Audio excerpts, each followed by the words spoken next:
Et au centre du typhon Haima ont été relevés des vents allant jusqu'à 160 km par heure. Le cyclone tropical a atteint les côtes de la ville de Shanwei, dans le sud de la province chinoise du Guangdong, à minuit 40 ce samedi. Haima a provoqué tornades et inondations dans l'est de Taïwan, ainsi que des pluies et des vents de plus de 100 km par heure à Hong Kong.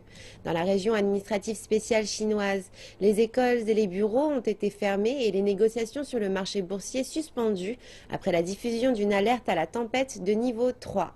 Avant de paralyser Hong Kong, le typhon Haima avait causé la mort de 12 personnes aux Philippines. La dépression n'est certes pas aussi mortelle que le super typhon Haiyan de 2013, mais c'est pour les Philippines la plus forte tempête de l'année. Elle a provoqué des destructions massives dans la région nord de Luzon. Reportage à Cagayan. Le super typhon était attendu. Dès dimanche dernier, les météorologues avaient averti que les Philippines étaient menacées par un autre typhon, une dépression qui serait sans nul doute la plus forte de l'année et potentiellement la plus dangereuse depuis le super typhon Haiyan de 2013. Ce dernier avait laissé plusieurs milliers de morts dans son sillage.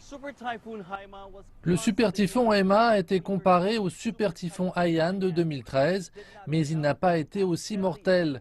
Comme on peut le voir, il y a beaucoup de montagnes juste derrière moi.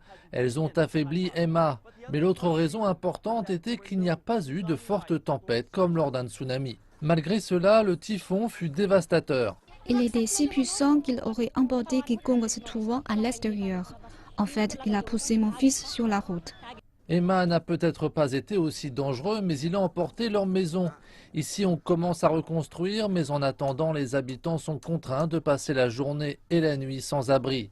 Le gouverneur de la province de Cagayan, durement touché, Manuel Mamba, a remercié le gouvernement national pour l'aide reçue à ce jour, mais il a également lancé un appel à davantage de soutien. Nous n'avons pas seulement besoin de vous pour les secours et le sauvetage, mais plus encore pour la réhabilitation et la relance de notre province. Les dommages sont vastes, certaines routes restaient encore impraticables vendredi, les lignes électriques et de communication ont été détruites, des toits ont été arrachés, d'autres se sont effondrés.